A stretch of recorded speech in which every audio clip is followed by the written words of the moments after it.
gün odadan canlı çıkmayacak. Bu işi hızlıca bitireceğiz. Sonra da ona sadık bütün askerleri öldüreceğiz. Biz şafakta yola düşeceğiz. Allah hepimizin yardımcısı olsun. Bu gece sarayda çok kan akacak. Ama devlette temizlenecek. Konya'da ahval güzel. Allah eksikliğimizi göstermesin. Sultan Mesut.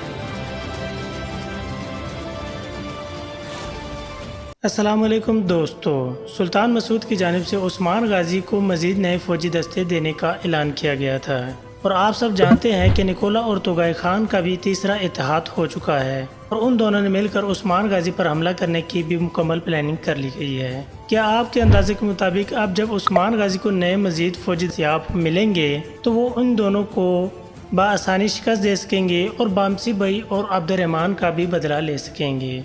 सुल्तान अलाउद्दीन की तरह सुल्तान मसूद भी इस सीरीज़ में उस्मान गाजी का साथ देने के लिए आ सकते हैं, तो हमें कमेंट करके ज़रूर बताइएगा।